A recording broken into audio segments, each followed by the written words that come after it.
Okay, welcome everyone to tonight's public forum for Thursday, the 11th of June, 2026. I'll start with the recording of the public forum. In accordance with the Local Government Act, General Regulation 2021 and Council's Code of Meeting Practice, this meeting will be video recorded and live stream will be made public available to all on Albury City's website. Attendance at this meeting is taken as consent to a person's image and or voice being recorded and broadcast. Any person who does not consent may choose to leave the meeting prior to its commencement. Speakers are reminded to refrain from making defamatory comments or disclosing personal information about any individual without their consent. Albury City accepts no liability for any defamatory, discriminatory or offensive comments made during the meeting. Responsibility for such comments rests solely with the individual who makes them. The views expressed by speakers are their own and do not necessarily reflect the views of Albury City. Recording of this meeting will be retained on Council's website for at least 12 months or for the remainder of the Council term, whichever is the longer period. Recordings are not an official record of the meeting, only the confirmed meeting minutes are the official record. The live stream and recording are copyright protected and owned by Albury City. The meeting must not be recorded, copied, reproduced or shared by any other person without the prior written consent of the Council in accordance with Council's Code of Meeting Practice. Parts of the meeting that are closed to the public in accordance with Section 10A of the Local Government Act 1993 will not be live streamed or recorded. Okay, now can we still stand for the acknowledgement of country and the opening affirmation? Councillor Bukowski. We gather to represent the people of Albury who have entrusted us with this task. May our efforts be blessed with insight, wisdom and common sense. May our personal values give us honesty and courage to serve our community effectively and with respect for all. Thank you. Acknowledgement of country. Councillor Hudson. We would like to acknowledge the Wiradjuri people as the traditional custodians of the land that we meet upon today and pay our respects to the elders past, present and future, for they hold the memories, culture, tradition and hopes of Aboriginal and Torres Strait Islander people that contribute to our community. Thank you. You may be seated. PF2, conflict of interest declaration received by the Chair. Mr. McGrath. Thanks, Mayor Mac. I do have two declarations. The first one is from Councillor Baker, declaring a non-pecuniary less than significant conflict. Reason given is that he's indicated he co-authored a submission and strategy document on aquatics that was presented to all councillors and the media. The meeting type is, of course, for the public forum today. The agenda item is CM 14.2, the pool opening. And Councillor Baker indicates that he will take his place during debate and vote when required. Excuse me. The second declaration is from Councillor Glacken, declaring a non-pecuniary less than significant conflict as a relative is making a representation to council. It's for this public forum.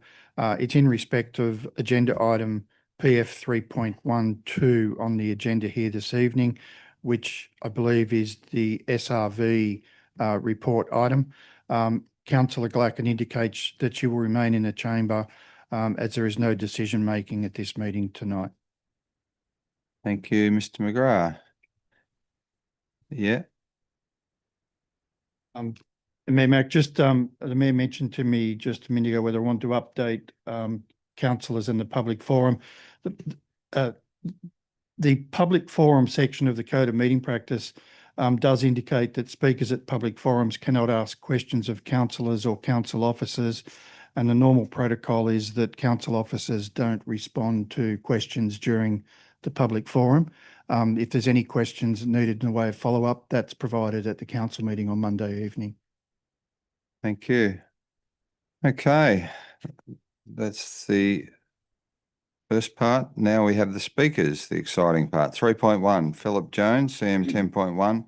Notice of motion inclusion of the Australian national flag and Albury City email signatures. Speaking for the motion. Thank you, Mr. Jones. Thank you for the opportunity. The motion before council seeks to include the Australian national flag email signatures alongside the existing Aboriginal and Torres Strait Islander flags. Importantly, this motion is not about removing any existing flag.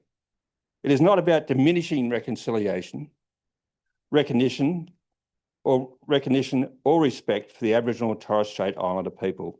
It is simply about adding the Australian national flag alongside the existing flags. The Albury City Council Reconciliation Action Plan 2022-2024 included an action to incorporate the Aboriginal and Torres Strait Islander flags into emails, as has been done. In regards to the acknowledgement of country, there is no reference in the RAP or in any federal government document that the Aboriginal and Torres Strait Islander flags form any part of acknowledgement of country. I appreciate the council does have an acknowledgement of country in its emails under the two current flags and under the Albury City Council name and logo. Nowhere on the council website does the Aboriginal and Torres Strait Islander flag form part of the acknowledgement of country. Reconciliation Australia states Australia has three flags. The Aboriginal flag, recognised as a flag of the Aboriginal people. The Torres Strait Islander flag, which stands for the unity and identity of Torres Strait Islander people of Australia.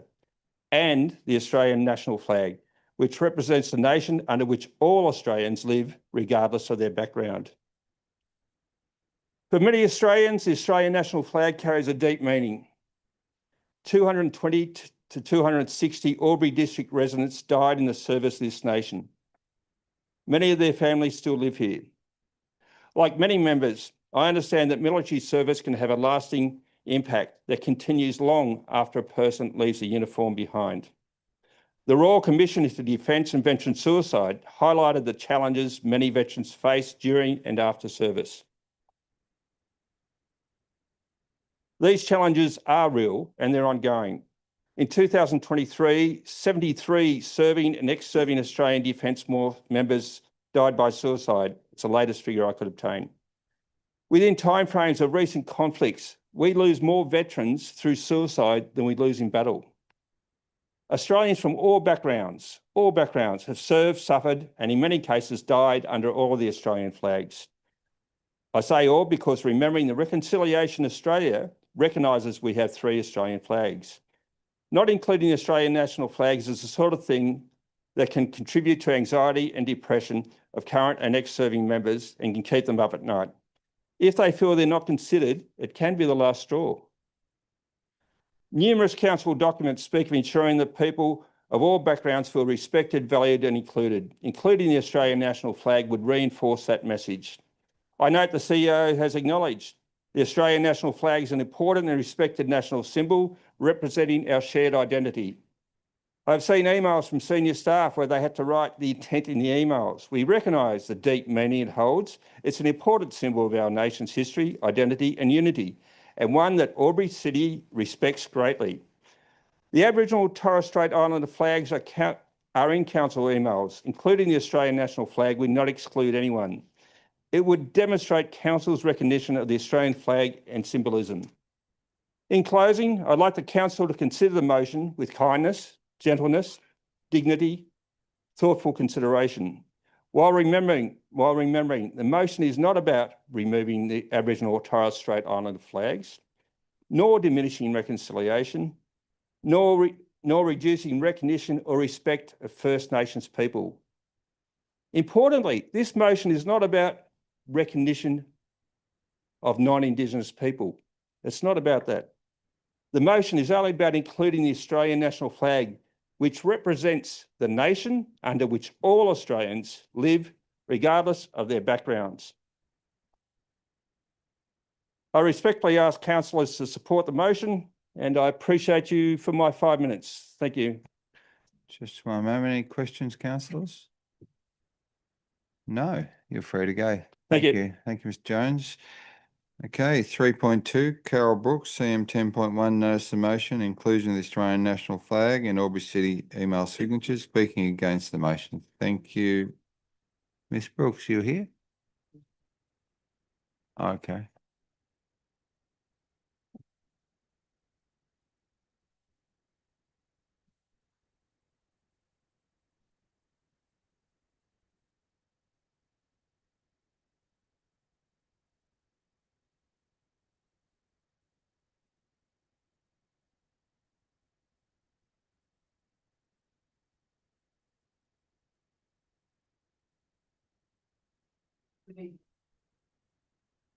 Councillor Mack, fellow councillors, community members, I'll be speaking tonight against the motion.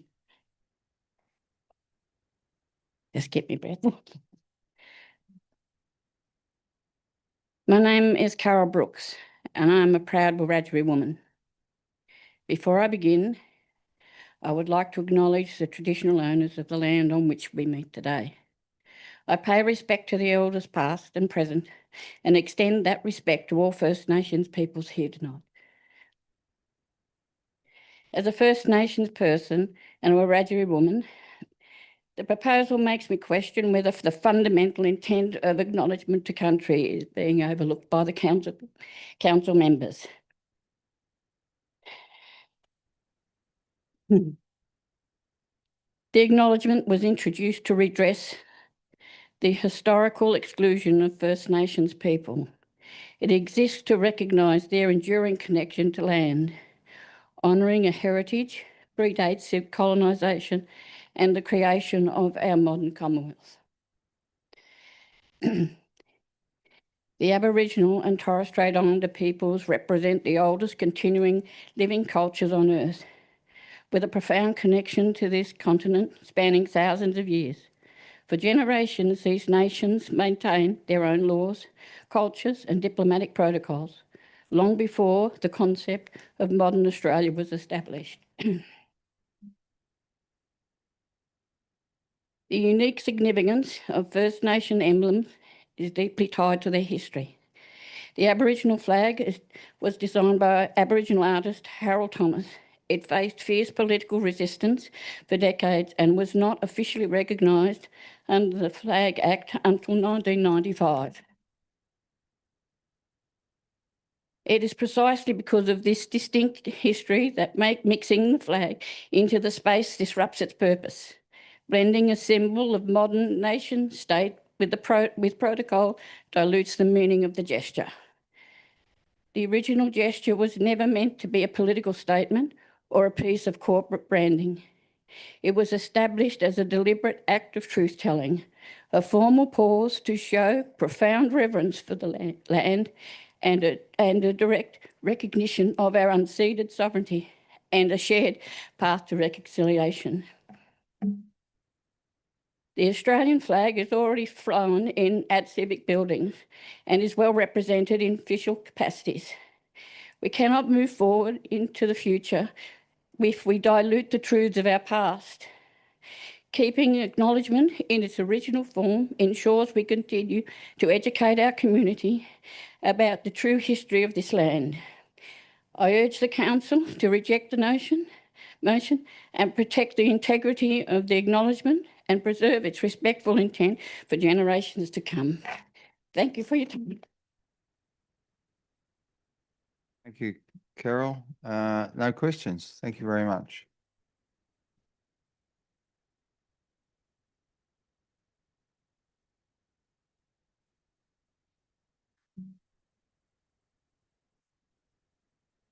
Okay, one of our speakers has cancelled, so we're up to PF 3.4.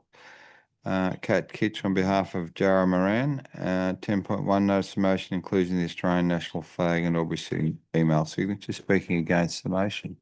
Thank you.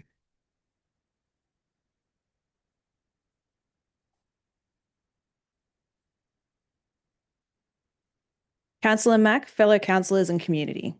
My name is Kat Kitch. I'm a Wiradjuri woman and I present this on behalf of Jara Moran. Jara is speaking against the motion tonight and this is his speech. I'm a proud Turunga, Yorta Yorta and Dungari man. I am 26 years old and I have lived my entire life here in the Albury-Wodonga region. I stand here deeply connected to my culture, my people and the long history that has shaped both. I speak today not in anger, but in truth. And I speak with the respect for this place, for its people, and the responsibility we all carry when we speak of unity. There have been discussions about including the Australian flag in the Albury City email signatures with the intention of promoting unity. But I ask us to think carefully about what unity truly means. Unity is not something that can be placed into an email signature. It cannot be created by a symbol alone, especially when that symbol represents very different histories to different people. For many in this country, the Australian flag represents pride and belonging. But for Aboriginal people, it also represents a history that was not chosen, a system of government and law that was imposed upon us, often without recognition of our existence, our sovereignty, and our rights. If we are to speak honestly, then we must acknowledge that unity cannot be built on a foundation that ignores those truths. William Cooper, a Yorta Yorta man, a great leader, and one of my ancestors, once stood firm in his belief that justice and recognition must come before celebration.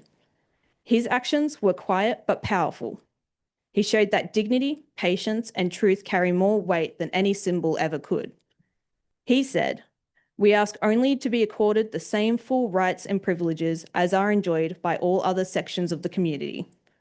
Those words still hold meaning today, because what Aboriginal people have always asked for is not some symbolic inclusion, but genuine recognition, equality, and respect within the system that governs this country. That brings me to another concern, the role of the Aboriginal flag. The Aboriginal flag is not just an image. It is not decoration. It represents survival. It represents resistance. It represents identity and the ongoing fight of our people to be seen and heard within a system that was forced upon us. If we begin using flags simply as visual additions, placing them side by side without deeper thought or action, then we risk turning something powerful into something performative. We risk making the Aboriginal flag a token. And when something so deeply meaningful becomes a token gesture, it loses its strength, not because the symbol changes, but because the intent behind it uses become hollow. That is not unity. That is appearance. True unity requires more than shared symbols. It requires understanding. It requires listening, especially to voices that have too often been overlooked. It requires action, meaningful, thoughtful action that addresses inequality, acknowledges history, and creates space for real change. Unity does not come from asking everyone to stand under one symbol and feel the same way about it. Unity comes from recognizing that people carry different experiences and respecting those differences. If Albury City wants to promote unity, then the question should not be, what symbol can we add? It should be, what meaningful steps can we take to bring people together in a way that respects truth and lived experience? Because unity is not something we display, it is something we build. And it must be built on honesty, respect, and a willingness to walk together, not just in words, but in actions. I stand here today not to divide, but to remind us that real unity cannot exist without recognition. It cannot exist without truth, and it cannot exist if we reduce deeply significant symbols to simple gestures. Let us honour the meaning behind those symbols by ensuring our actions live up to them. That is the path forward. That is where unity begins. Thank you. Thank you. Question, Councillor Callaghan? Apologies. No? No? All good. Thank you. Okay, our next speaker is Auntie Trish Seminara. Notice of motion, inclusion of the Australian flag in the Albury City email signatures. Speaking against. Thank you.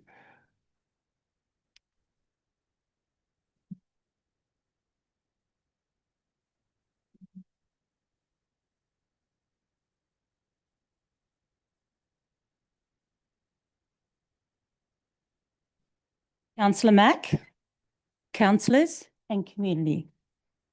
Yaman Yinagira, Trish, Idaba Gilamaroy, Giraka, 70 years. My name is Trish Seminara. I'm a proud Gamilaroi woman and I have lived in Albury for 70 years. I rise tonight to speak against this motion.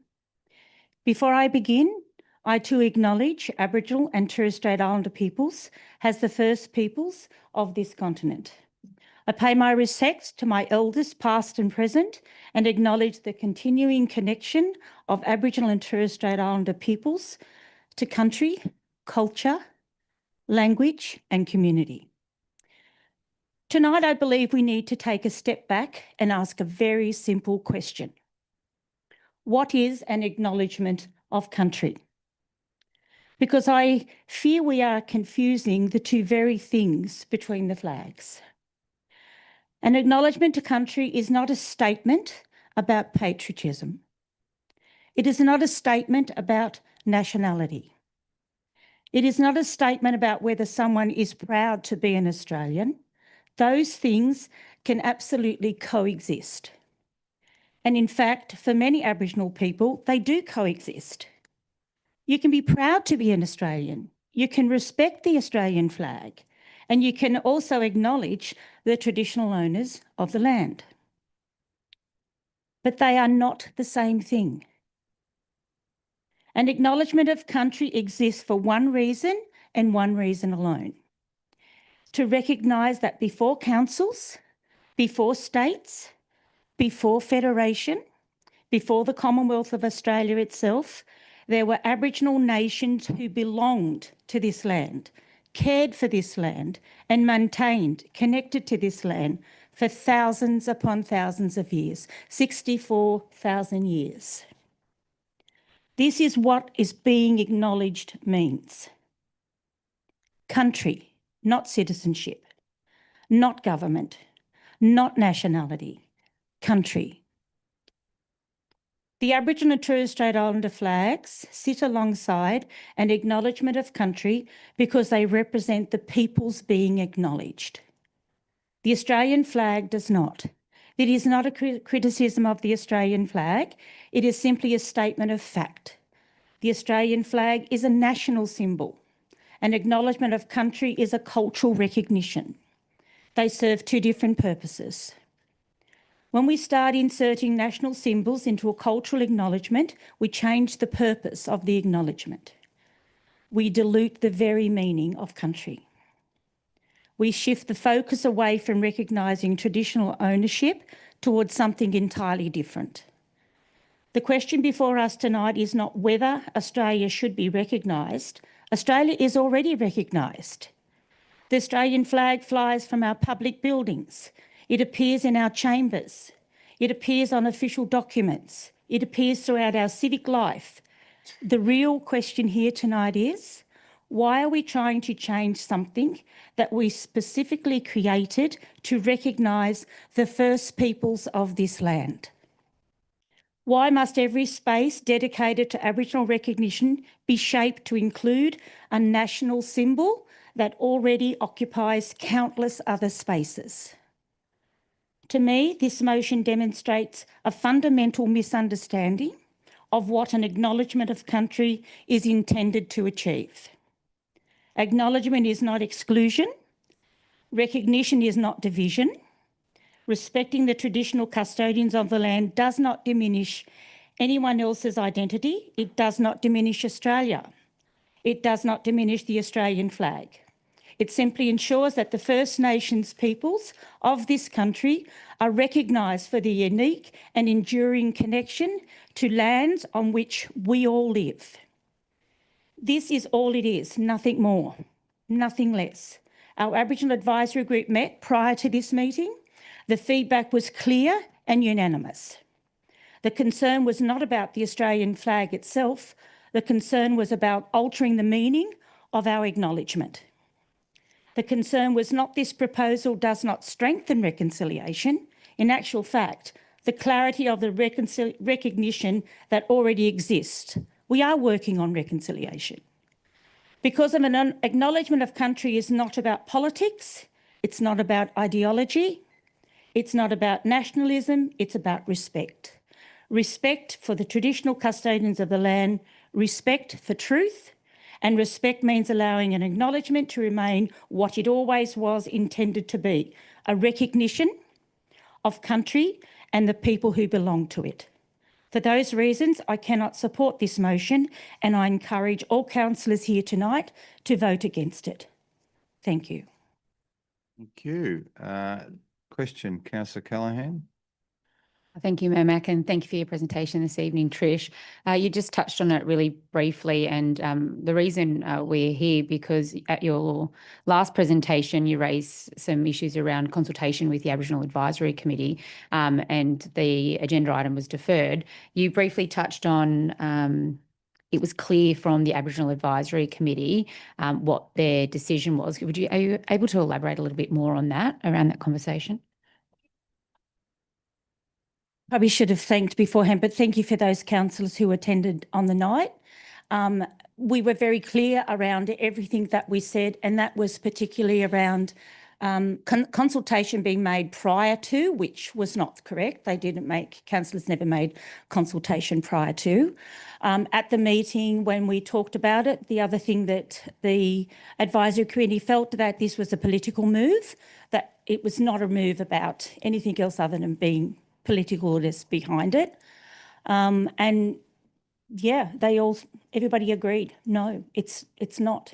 Unfortunately, and I don't mean to disregard the Australian flag, but our acknowledgement to country carries the Aboriginal and Torres Strait Islander flags because it is us, our people. It is not an all Australian acknowledgement. It is an Aboriginal and Torres Strait Islander acknowledgement. All right. Just a quick one, if I may. I'm very proud of the Albury City Council Reconciliation Action Plan, the Innovate one, and we're looking to adopt a new one in the future. What does and I'm not expecting you to speak on behalf of everyone, Trish, but what do you think this type of move would do for our Reconciliation Action Plan moving forward? It speak on the initiative one, and we have decided as an advisory committee that if this motion is to be moved and accepted by council, we have no really reason, and in particular member Summer Matthews made it quite correct that it really won't be a way forward. We have a great working relationship with Albury City Council, the Reconciliation Advisory Group, but this would tarnish that because we would lose the trust in council to do that. Thank you, Trish. Okay. Thanks, Trish. Okay, our next speaker is Lisa Turner, 14.2 Albury Swim Centre Season Extension Consultation, speaking against the recommendation. Thank you.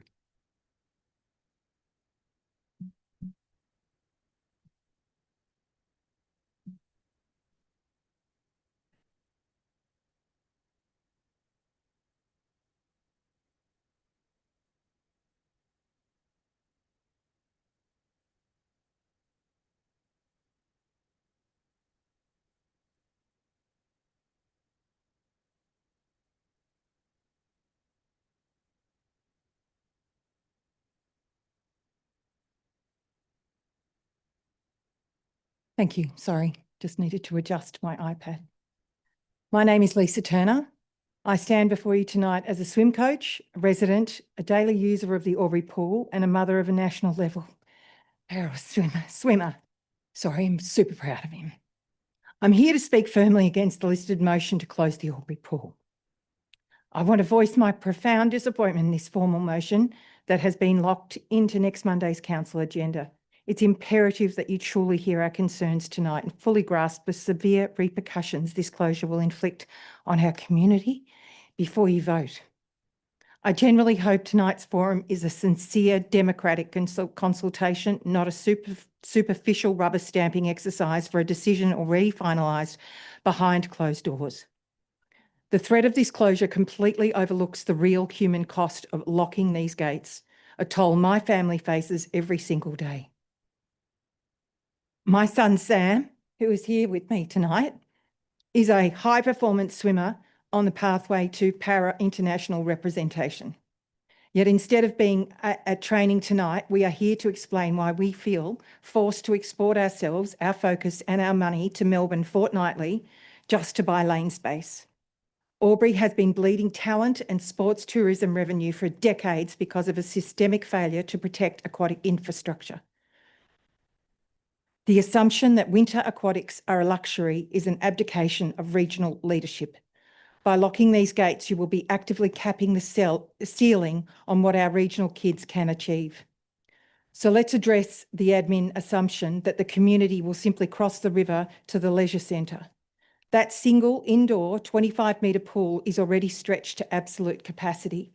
When you cut off access to this side of the border, the ripple effect floods to the neighbouring infrastructure, leaving local families, fitness swimmers and competitive athletes with nowhere to go. The financial arguments being used to justify this closure are fundamentally flawed, in my opinion. Those outdated gas boilers burn money 24/7 just to maintain the thermal mass of the water. Locking the gates doesn't drop that baseline heating bill to zero. It just ensures you make $0 back at the turnstile. The lack of access is the financial burden. Furthermore, a 6-week proposed closure is an expensive logistical nightmare if done so, not a saving strategy. When you lock the doors, specialised staff will find work elsewhere. Reopening will hit council with thousands in unbudgeted costs for recruitment, onboarding and retraining, alongside water chemistry reset costs and the public relations budget needed to win back frustrated community. To the councillors tempted to take the line of least resistance by simply rubber stamping an officer's report, and to those digging their heels in against the facts, a public pool is not a luxury. It is a vital community asset. To claim otherwise ignores the reality of the community you were elected to serve. If winter adjustments must occur, the immediate answer is a cost-sharing partnership between Albury and Wodonga councils to co-fund a unified winter schedule at a premium asset like Wodonga Waves, sharing the financial baseline. The sports industry has left the council's outdated logic behind. I have spoken directly with Dr. Justin Scarr, CEO of Royal Lifesaving Society Australia, only today, and he firmly endorses keeping this pool open. RLSA's research proves that every single visit to a public pool generates $30.50 in direct health and social benefits right here in our community. Closing these gates strips millions of wellness value from our suburbs and towns, worsening local health inequalities. Don't be a fence sitter.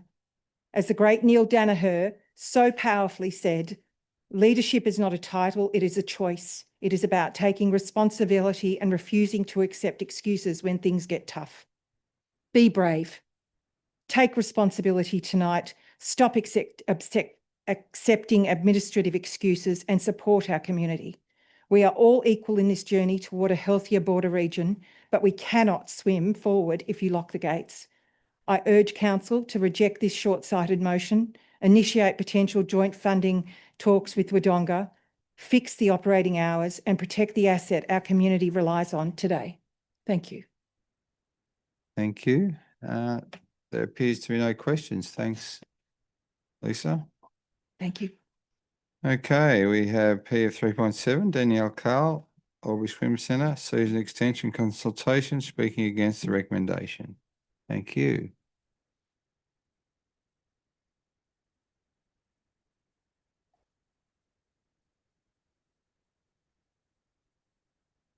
Evening, Mayor, Deputy Mayor, councillors, staff and guests. Thank you for the opportunity to speak tonight. As you've heard before, I'm here to speak against the recommendation to close the Albury Swim Centre over winter. This is about far more than just a swimming pool. It's about wellbeing, connection, water safety and the opportunity we provide to people in our community. The pool is one of the few places where both young people and older residents can gather safely, positively and actively. When young people come to the pool, they're supervised, supported and connected. They develop friendships, confidence and a sense of belonging. In an era where communities are searching for positive activities and spaces for youth engagement, facilities like the Albury Swim Centre play an important role. Similarly, many older patrons use the facility as a social hub. It's a place of well-being. For some, it's their main and sometimes only outing for the day, an opportunity to connect with others while maintaining their physical and mental health. Communities across Australia are grappling with increasing mental health challenges, social isolation and rising health concerns. We should therefore be investing in places that keep people active, connected and engaged, not removing them. The value of this facility extends beyond recreation. Our region is defined by water. The Moe River, the Hume Weir are among the most popular areas in our community. We encourage young people to enjoy these environments, yet many teenagers in our schools cannot swim confidently.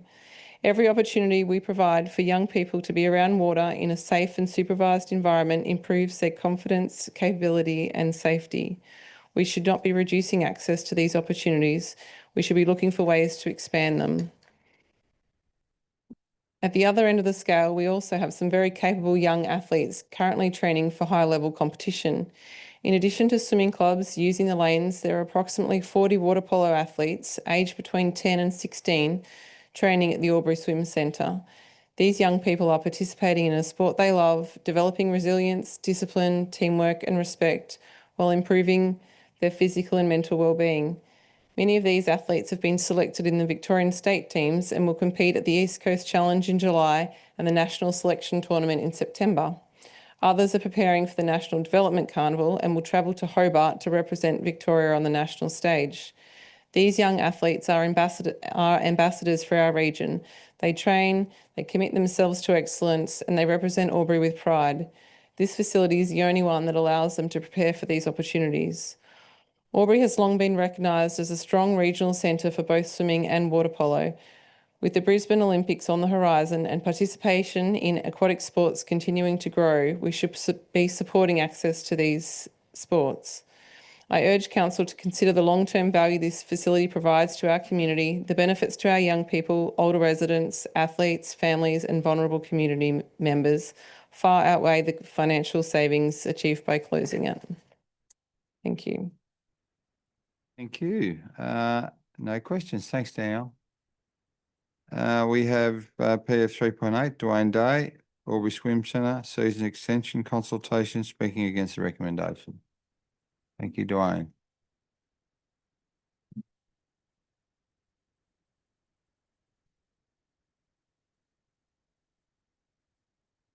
Evening all. Months ago, a decision was made to keep the Albury Pool open throughout winter. Now, despite that commitment, Council is proposing to close the facility for the remainder of the season in an attempt to save money. This is a short-sighted decision that overlooks the enormous value the pool provides to our community. For swimmers and water polo players, the pool is not simply a place to exercise, it is a sporting ground. It is where athletes train, develop, compete and pursue their goals. Closing the pool effectively removes their ability to train locally during the winter months. If Council announced tomorrow that football ovals, soccer grounds, cricket pitches and rugby fields would be closed for months to save money, there would be community uproar, and rightly so. Sporting clubs, players and families would demand answers, and that is what I'm doing here.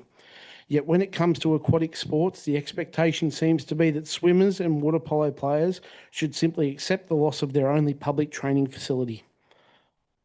Aquatic sports deserve the same level of respect and support as every other sport in the community.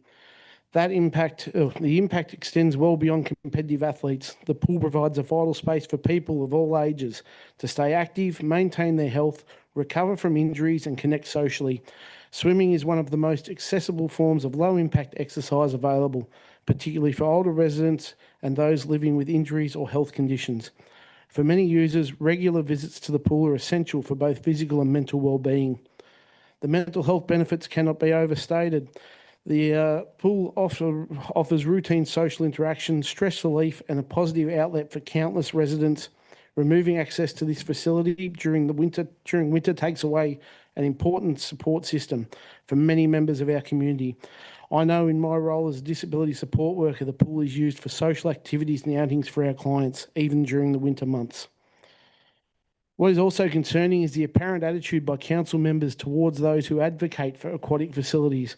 When concerns were raised about the lack of local swimming facilities, the Mayor advised an avid pool user to swim within her own lane.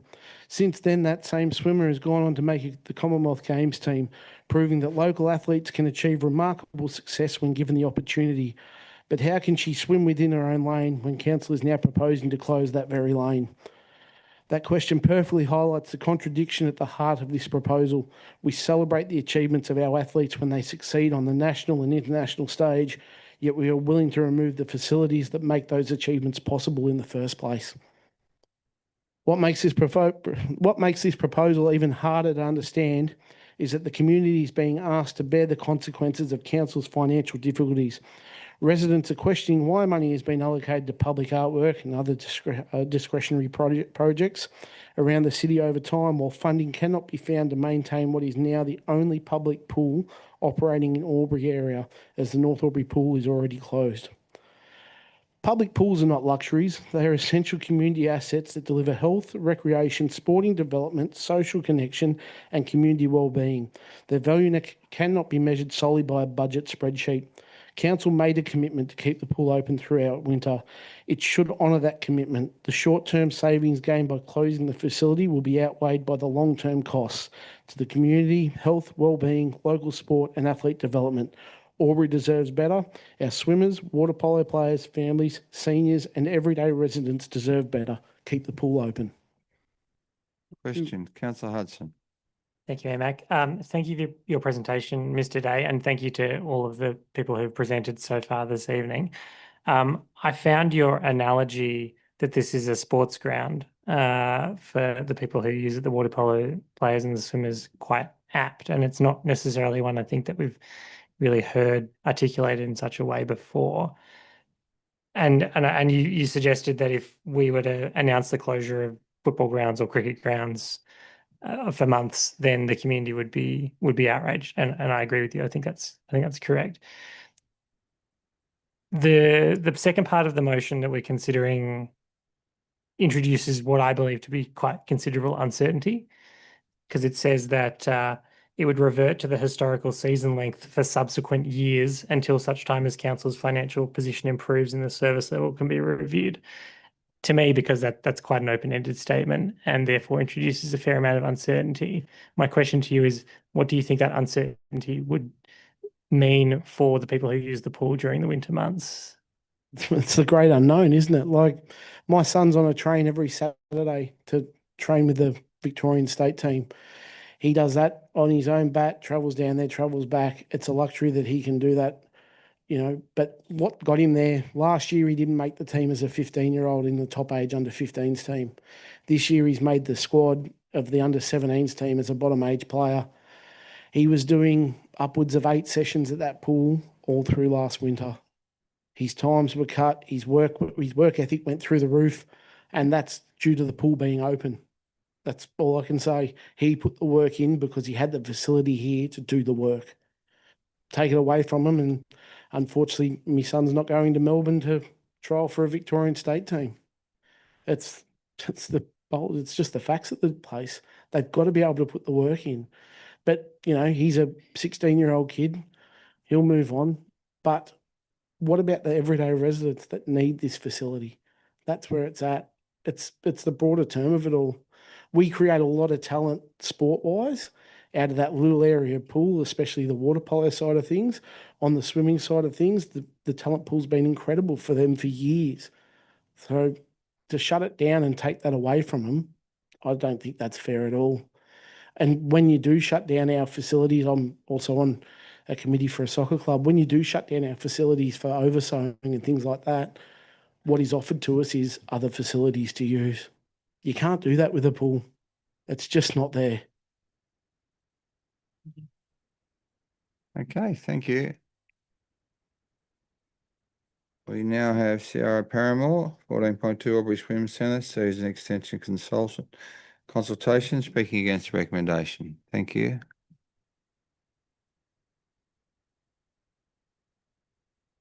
Good evening, everyone. My name is Ciara Paramore and I'm a West Albury resident. I grew up in Albury, moved away for many years and chose to return here to raise my family. This is my home for the long term and I'm very happy to be building my life here. I'm a single mum to 2 young daughters, hence needing to bring them this evening. I'm also a paediatric dietitian running a small private practice on Pemberton Street, and I'm an active swimmer and water polo player. Like many people in our community, I rely on the swim centre year round. During summer, I'm there 5 or 6 times a week for swimming training, water polo training and the water polo competition. And during winter, I still attend several times each week for swimming and for the Fast Fives water polo sessions, which are fantastic. Losing access to the pool over winter would have a significant impact on my well-being and routine, and I know there are many others in our community who feel the same. I speak first as a single parent on a modest income. Swimming is an affordable way for me to stay physically active and protect my mental health. As we all know, or many of us will know, parenting is very rewarding, but it is also intense and demanding. And I know that I'm a better parent on the days that I can swim or play water polo. And that investment in my own well-being benefits my children as much as it benefits me. My daughters also see something important. They see their mum making time for exercise and prioritising being consistent with it, valuing sport and movement as part of a healthy life. I believe that modelling really matters, particularly for girls. Too often, women and especially mothers drift away from organised sport because life becomes too busy. I want my children to grow up seeing participation as normal and worthwhile and something to protect throughout their lives. I also speak as a paediatric dietitian who works very closely with local families. Every week, I hear parents express concern about children spending too much time on screens and too little time moving their bodies. We all understand how important regular physical activity is for both our physical and mental health, and this is so crucial for our teenagers. On Wednesday afternoons, when I train at the pool, I see the local high school students gathering for the Water Polo Academy. I see commitment, teamwork, resilience, and genuine joy. Those young people are building healthy habits, strong friendships, and skills that will stay with them for years. I would hate to see them lose access to an activity that is so important to them and to the future of water polo in Albury. More broadly, maintaining participation in physical activity depends on consistency. When opportunities disappear for several months, many people don't simply pick up where they left off when the facility reopens. Habits are broken, routines change, motivation is lost, and some people never return. Keeping the swim centre open over winter helps people maintain lifelong healthy behaviours rather than forcing an interruption that can have lasting consequences. I encourage Council to think of the swim centre not simply as a facility with operating costs, but as an investment in prevention. It supports physical health, mental well-being, social connection, and community participation across all ages. Those benefits are difficult to measure on a balance sheet, but they are real and they are lasting. I ask you to consider the many residents whose health, routines, and sense of community depend on year-round access to this facility. For people like me, and for many others whose stories are different, but whose reliance is just as great, keeping the Albury Swim Centre open through winter is not a luxury. It is an investment in the well-being of our community, our children, and in the kind of city we want Albury to be. Thank you for your time and consideration. Well done. Thank you. There are no questions, so no problem. Thank you. Okay, PF 310, Adam Crabb, CM 14.3, draft 26-27 operating capital budget, public exhibition submissions, speaking for the recommendation. Thank you, Mr. Crabb. Thanks, councillors, and Mayor Mack, and thanks everyone. We're actually on Gateway Island, so if the pool does stay open, you're more than welcome to come and see a show and swim down the Murray and then jump in the pool. On behalf of Hothouse Theatre, I want to begin by expressing our thanks for the inclusion of $20,000 financial assistance allocation in the 26-27 budget. This kind of commitment from Albury Council means more than the dollars alone, and there's a clear signal that the community stands behind Hothouse Theatre. The timing of this support is particularly meaningful as Hothouse is currently developing our expression of interest for multi-year funding through Creative Australia, the federal arts funding body. Having the backing of Albury Council has a direct and positive influence on the competitiveness of that application. It tells the national funding body that local government believes in what we do, and that matters enormously. We're currently uncertain of Wodonga Council's position regarding our funding. Their budget process is still underway and we have not yet had clarity on their contribution. However, without it, Hothouse is facing a deficit position of approximately $50,000. That is the reality we are navigating right now. But we are not standing still in the face of that challenge. And through our Creative Australia Expressions of Interest process, we are in active and positive conversations with a number of organisations locally and co-sharing costs and absorbing some of that gap. Those conversations are genuinely encouraging, but they will take some weeks to confirm. What I can tell you is that your $20,000 commitment is a foundation that gives these conversations credibility. When we sit across the table from potential partners, the fact that Albury City Council has backed us carries weight. It demonstrates the community is invested, and it gives others confidence to invest alongside you. Since we last presented to Council on the 16th of April, Hothouse has had a full and productive season. We've completed our autumn program with 3 productions back in the bed, presented at the Butter Factory and in Beechworth, Auto Tune and Lose to Win. During the school holidays, we delivered our Launchpad Assembly program in partnership with the Australian Theatre for Young People. 10 local young people worked alongside our teaching artists across 5 days and performed excerpts from The Chapel, The Fire and The Dead Cat. It was a wonderful example of what happens when young regional artists are given space and support professional guidance. Hothouse has been making theatre in regional Australia for 30 years. 30 years of nurturing artists, connecting communities and bringing stories to audiences who might not otherwise have no access to professional theatre. That is something worth celebrating, and we intend to mark it that way. That reflects our history and our ambitions for the future, and we hope Albury Council will be part of that. We're also open to expressions of interests, our process for shared use of the Butter Factory, our theatre on Gateway Island. And that's an exciting step, which we haven't done before. We've also had our Waterview Road residents in Wonga Wetlands, which you support, and we've hosted 3 artists in residence groups. One of those 2 groups, A2, is now preparing to take their work they developed right here in Albury to Edinburgh Fringe Festival. That's a remarkable outcome and is the kind of thing that becomes possible when the community invests in creativity. As we approach our 30th year, the case for continued and sustained support has never been clearer. The Creative Australia EOI is one pathway for long-term sustainability, but it works best when underpinned by the ongoing commitment of local partners like this council. Multi-year government support would allow us to plan with confidence, deepen our community programs and ensure our 30th year is not just a celebration of the past, but a launching pad for the next chapter. Thank you. Thank you. No questions. Thanks. Oh, hang on. Here we go. Councillor Callaghan. Sorry, thank you for your presentation this evening, Adam. Unfortunately, due to conflicting meetings with the Aboriginal Advisory Committee, I was unable to attend the community briefing, which was, I think, 2 Tuesdays ago now. Are you able to share with the councillor group the purpose of that community briefing, maybe just a snapshot of what that was? Yeah, in short, really just to talk about our plans for the future, but also to make people aware of the financial situation that we're in. As I said, we've submitted to Wodonga Council. We still don't have commitment or an understanding of what their commitment will be. And part of that was a bit of a call to arms of our community to say, we need your help and we need you to advocate for us. Thank you. Thank you. Thanks. Okay, so 3.11 Peter Smith, 14.3, 26-27 operating capital budget public exhibition submission, speaking against the recommendation. Thank you, Mr. Smith. Thank you. I'm Peter Smith. I'm the chair of the management committee at Laguna Community Centre.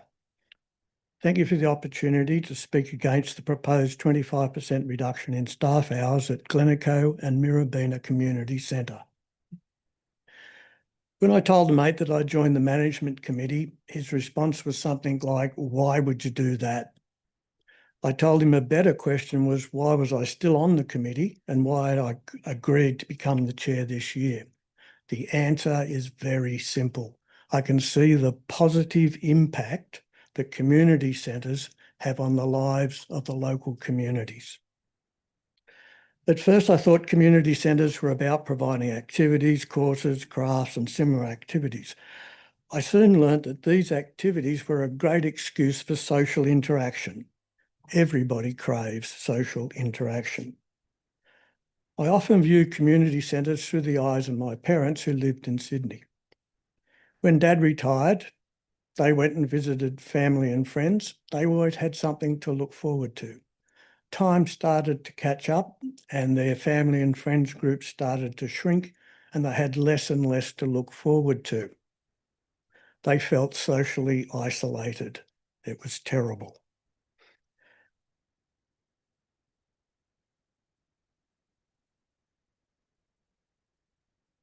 Each community centre evolves to meet the needs of the local community.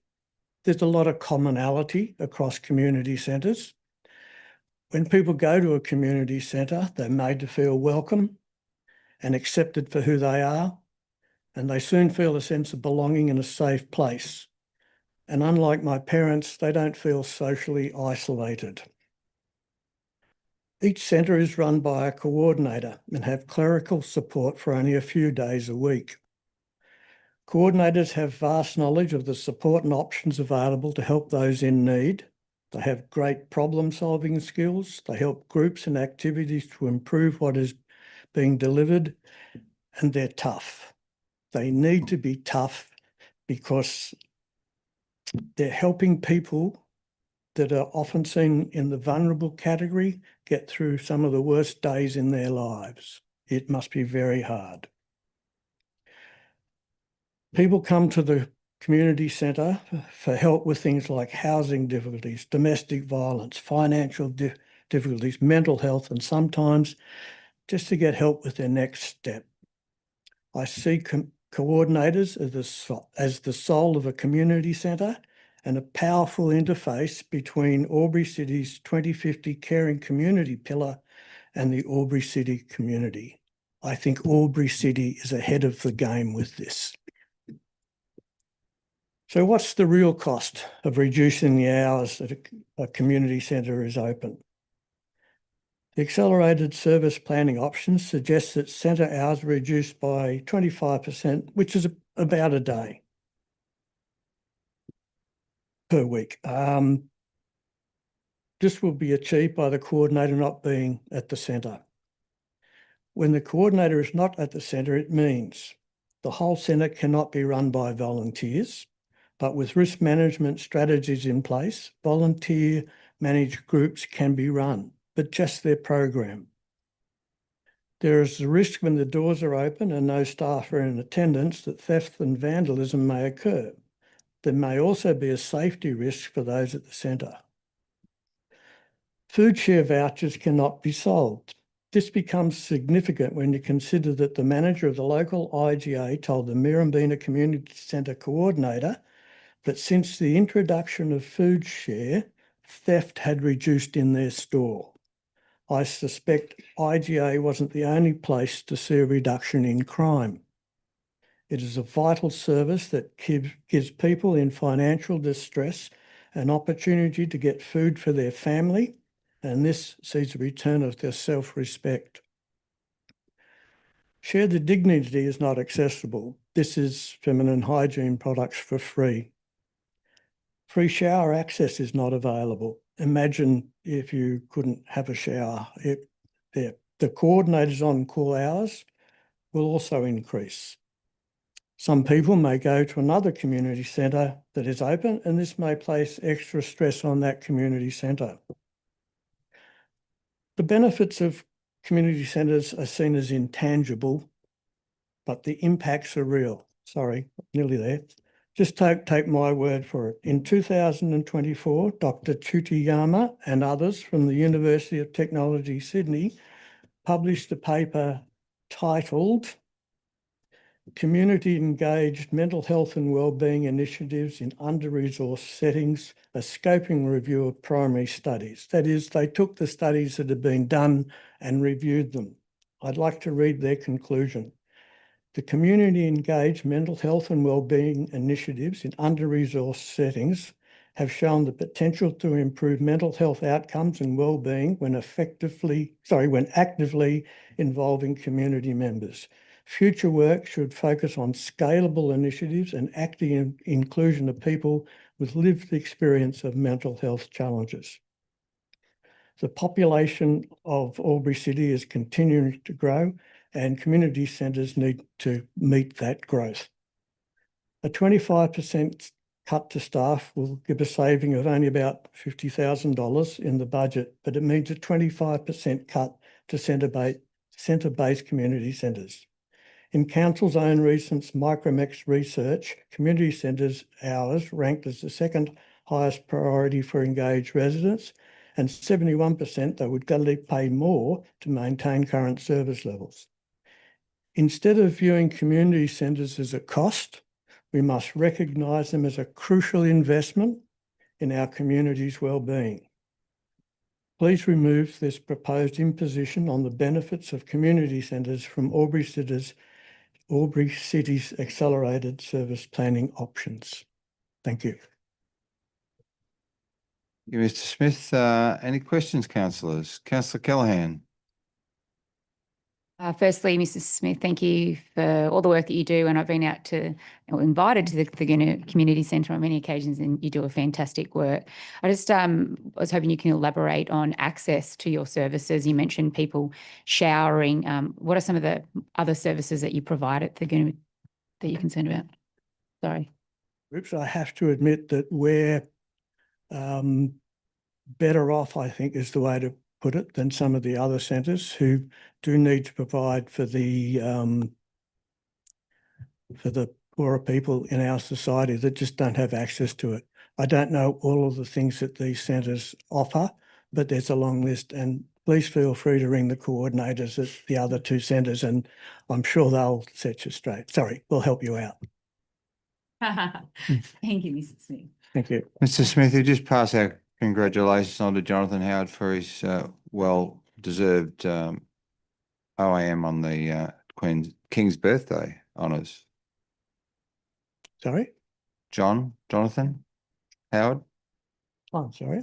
He's the Thurgoona Community Action Group. He did On the in the action active group, yeah. Yeah, I've also seen him at the committee meetings as well. So He's that's one of the activities at Thurgoona. Yep. thank you. Thank you, Mr. Smith. Thank you. Okay. Our final speaker, PF 3.1112, Charles Mitchell, CM 14.5 SRV Community Engagement Plan, speaking against the recommendation. Thank you, Mr. Mitchell. Thank you for the opportunity to speak. We know Albury Council has a serious general fund debt problem. If council simply relies on the normal rate peg, borrowings will rise to over 250 million over the next 10 years. We all know that, which is not sustainable. So I'm here not to say to council, do nothing. I'm here to say that the current options being placed before the community are simply unaffordable for a lot of households. The proposed community survey describes the 40 and 42% nominal rate rises over 2 and 3 years. The compounding rate are permanent rate rises of 46 and 52% over the 3 years. For the average residential ratepayer, that is around $760 to $860 per year for the period. Annually, an increase of about $380. The rate rise is permanent. The impact does not stop after 1 year. At the 52% level, the total increase is around $8,600 over 10 years for the average residential ratepayer. For me, it's $15,000. This significant rate increase isn't temporary. Its ongoing financial impacts occur year after year. In real terms, many working families would need to earn more than $1,000 gross extra before tax after each year just to cover the additional council rates that will fully impact around 2030. Over 10 years, that is more than $10,000 in gross household income needed to stand still. To put the increase in real perspective, for a family paying off an average Albury mortgage, putting the money towards the mortgage instead of the rate increase could save almost $26,500 for that 10 years. So if you look at a normal loan, it's probably over 30 years, so probably about 3 times that. That's a fair whack. The sudden and significant rate increase affects families with mortgages. It affects renters as higher rates flow through to rents over time. It affects fixed income pensioners. It impacts people already trying to manage food, fuel, insurance, electricity, school costs, and medical expenses. particularly with the CPI of 4.2%, which means that residents are already under financial stress. For some families on the borderline, this means changing how they eat and achieve the necessary savings. A nominal 800 rate increase that would occur over the 2 years, resulting in $400 per year, means replacing a standard family meal with something cheaper. It means replacing a regular family meal with once a week with a cheaper alternative, baked beans and frozen vegetables instead of fresh, normal meal. That is what affordability means at the kitchen table. I now want to draw your attention to the Independent Pricing Regulatory IPART, the tribunal. There are 3 essential criteria for a special rate variation approval. Requires the consideration of community awareness. Second, the impact on ratepayers must be reasonable and affordable. Third, council must explain and quantify its productivity improvements and cost reduction achievements and strategies. At this time, based on Albury's household income and the size of the proposed rate impacts, I'm very doubtful that council's current community consultation approach will satisfy those criteria without stronger affordability options being presented to the community. Based on financial modelling across 128 New South Wales council, once the proposed rate increases are applied, Albury will be one of the most unaffordable councils in the whole state when household income is considered. On the affordability rate measure, Albury moves from around the rank of 16 to almost at the top, ranked around 3rd in New South Wales. So one of the most unaffordable councils if you consider rates as part of the income.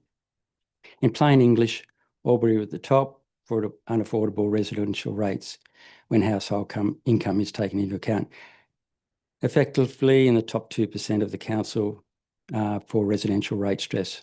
Looking at average residential rate itself, the value itself, the number, Albury would also move from around about 26th ranking out of that 128 to the 7th highest in New South Wales. I'll be a minute or so longer, if that's permissible. I appreciate the technical and financial information council has provided, and I have appreciated the opportunity to raise these issues with Mr. Ryan Hastings. However, I still believe the income and expenditure by service area by line items should be provided in the annual report to be fully transparent on service costs.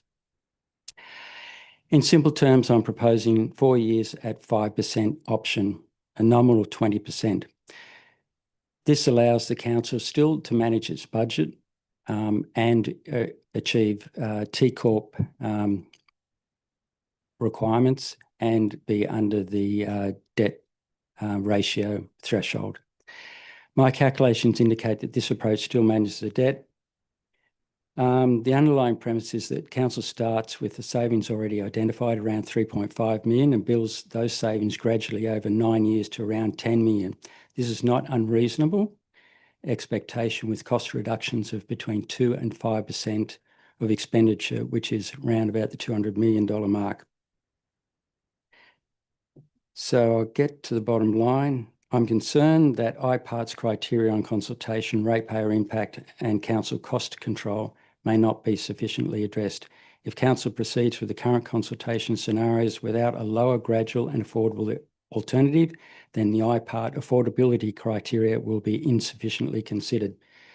So my request to councillors is this: please do not consult and engage with only the highest impact options. Include a lower gradual rate rise scenario, which is the 4 lots of 5% increases. Consider clear strategic streamlining performance and organisational KPIs, streamlining requirements for management. This shows residents that council is willing to share the burden.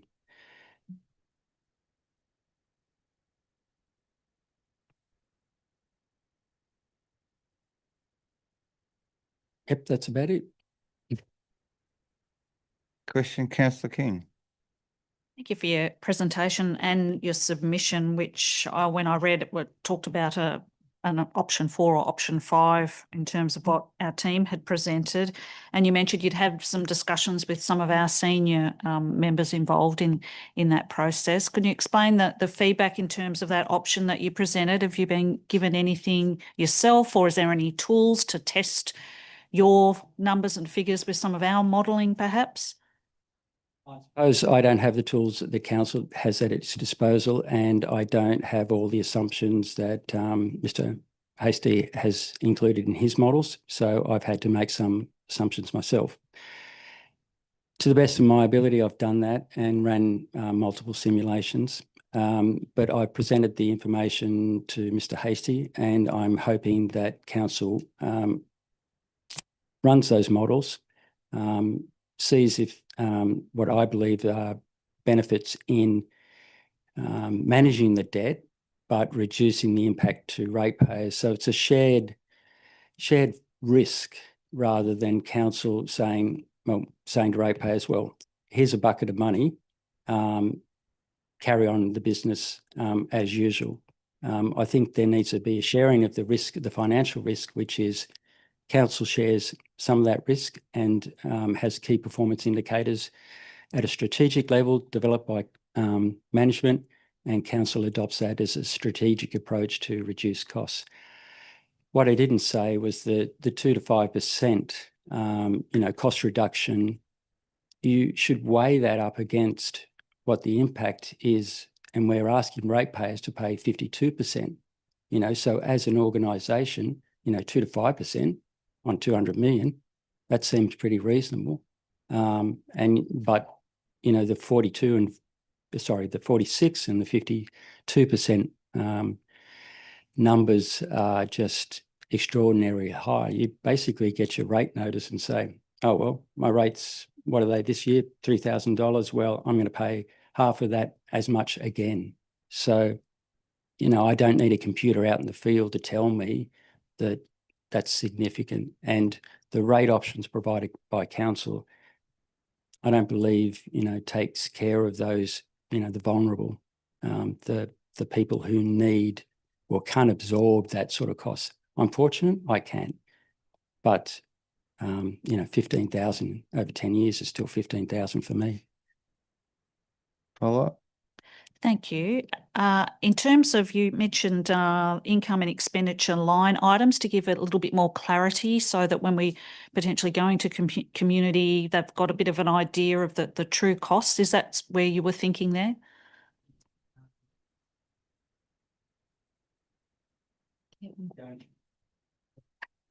Is the mic on? Yep. Okay.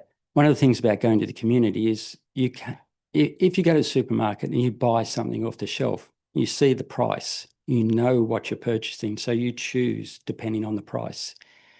If you are not given the price about services, how can you make an informed decision?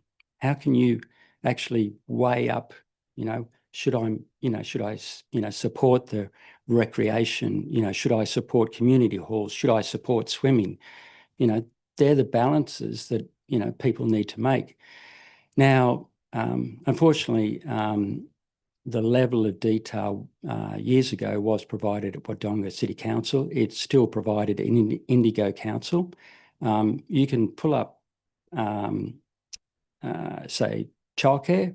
You can see the line items. You can see what costs we're paying for, overall, for wages, materials, machinery, buildings, all that sort of cost.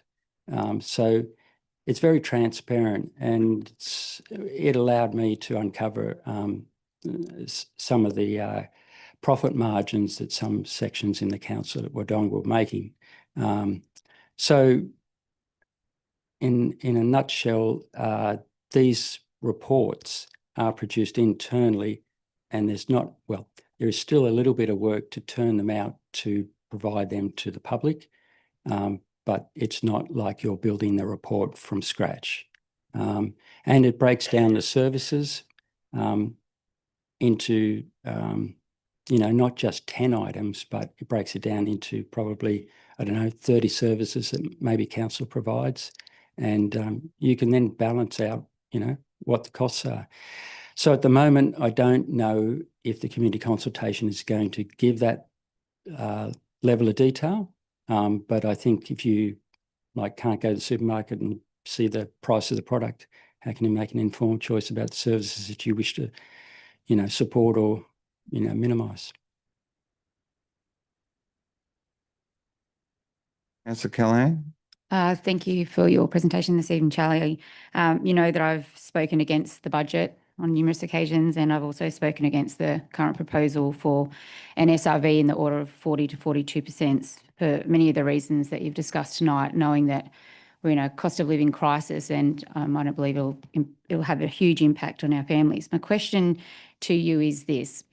I actually raised what you're putting forward in our last meeting to Mr. Hastie in the order of we were originally discussed with a 14 to 20%, and why aren't we going there? The response I received, not verbatim, so apologies, was that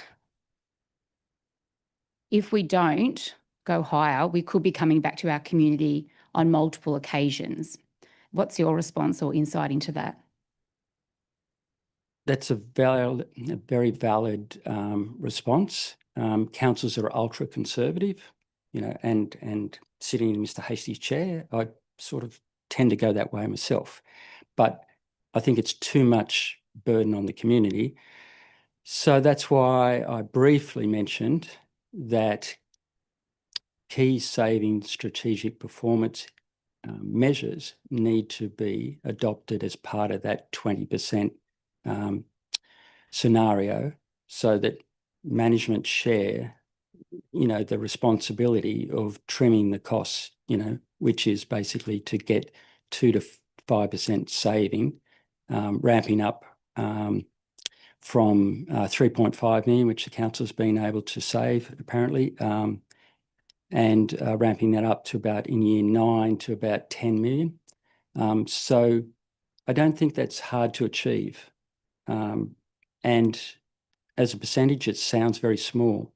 And so that's why I think new CEO or the senior management people need to be responsible, and that flows on to then staff below saying, well, how can I do this smarter? How can I do this cheaper?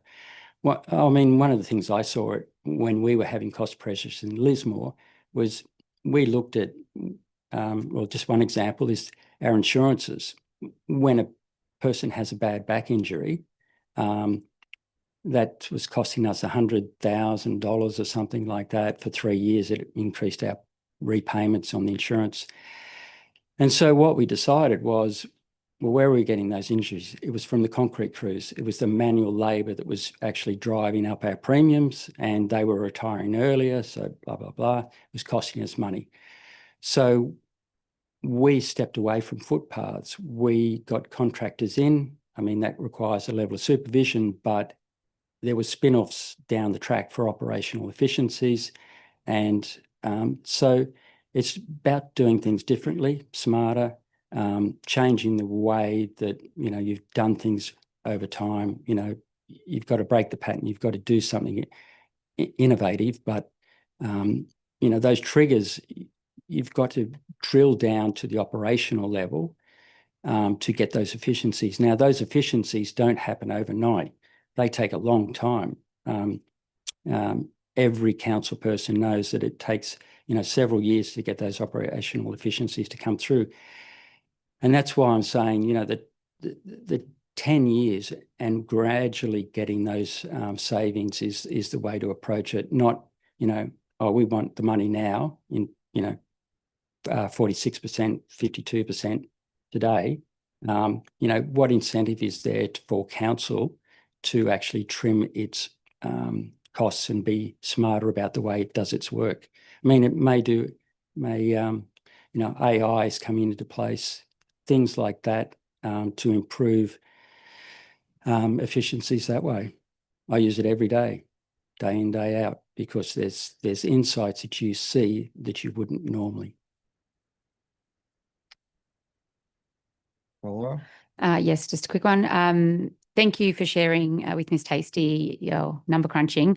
I actually discussed last week with our Deputy CEO an amendment to the community consultation that offered potentially another option in the order of 20%, hoping you'd be able to share with the councillor group your work that you've done in that space, and they've already shared with Mr Hasty, but with the councillor group, I think it would be informative. Thank you. Would you be willing to share it? Oh, yeah. It comes down to a graph. Basically, you can see the graph over time, achieving the budget, controlling the debt, and comparing it against council's modelling. And the trend in my model, for my scenario, the 20%, we carry debt for a little bit longer, and then it ramps down. It takes a longer time to get debt management under control, but it keeps it low enough that you still have the ability to take out loans through T Corp. But I take Councillor Baker's question when you mentioned that, you know, paying down debt sooner is a better option. We all know that. But in this case, the balance is that council actually moves to reduce the cost, you know, create savings. And that's what you need internally with the council, to create the savings to allow you to manage the debt as well. And whilst the scenario that most councils adopt is a 10-year period, I achieved slightly increased debt levels at the year 10, about 130 million. We're currently at 100 million now. But in year 13, I was achieving the same debt levels that council had at year 10. So a longer planning scenario, and 10 years isn't the magical number that you have to keep to. It's just a minimum that you should adopt when you're doing long-term financial planning. Thank you. Okay. Mr Mitchell, just in relation to, from that conversation, did your scenario include anything in relation to interest rates or fluctuating financial positions of the world economy? You're talking about sensitivity analysis? Yeah. Yeah. So my models were based on were based on Mr Hasty's models, and all the assumptions that he had in his models. I took them into account. Sensitivity analysis, Mr Hasty undertook that. His work was brilliant in terms of testing those sensitivities out. And I can only congratulate the council on the work and the graphs and the information that was provided by the council to get an insight into what's happening. So in your 20% model, Yep. and I don't know where the 52% keeps coming from, was it 46%? Yeah, it's a compounding interest aspect, and it's taken over the 3 years. Mr Hasty had it in his 3-year compare apples with apples, the 42% and the 40% models. When you compound those interest rates, they come out to 46 and 52. So in relation to the, you mentioned the 20%. Did the 20% include the general rate rises that occur under the rate cap? All models have that included in them. So IPART requires you to, if you talk about a 50% model, that automatically has the included rate peg in there. So you can't separate the both of them. You either talk about... Yeah. Yeah. So with your 20%, you're proposing a 6% or incrementally 1.3% rise every year over 4 years as a ad valorem to the SVR. So you're saying we're asking for a 4% SVR then? So we're already going to have 4 times 3.6 around. Yeah. That adds up to 14.5, and so around that figure. So the balance of that 20% is 6.5 5.5, so we're looking at 5%, applying for a 5% rate variation. Is that what you're No, projecting, or? no, we apply as a council to IPART as 5% 1 year, 5% the next year, and for 4 years. Yeah, it's 6.5%. It's 5.5% overall. You're only asking 1.5% every year for 4 years. It's roughly 5.5%, 6%. Yep. So Ballina asked for the same thing, basically the 6% over 4 years as well. So were these assumptions based on Mr. Hastie's assumptions or AI assumptions as well? No, based on Mr. Hastie's assumptions. So I've tracked his curves and my curves, and they are very, I would say, they're very consistent. Okay. Okay, thank you. But I'm sorry, I just add to it that I've sent Mr. Hastie the stuff and I've asked him to verify stuff. So I would like that to be accurately modelled. Thank you. Thank you. Thank you for your presentation. Okay, thanks to our speakers tonight, and we'll speak to this on Monday night. And thank you for all attending, and thank you for your time tonight, and thank you to the staff and the councillors. The public forum is closed at 7:26.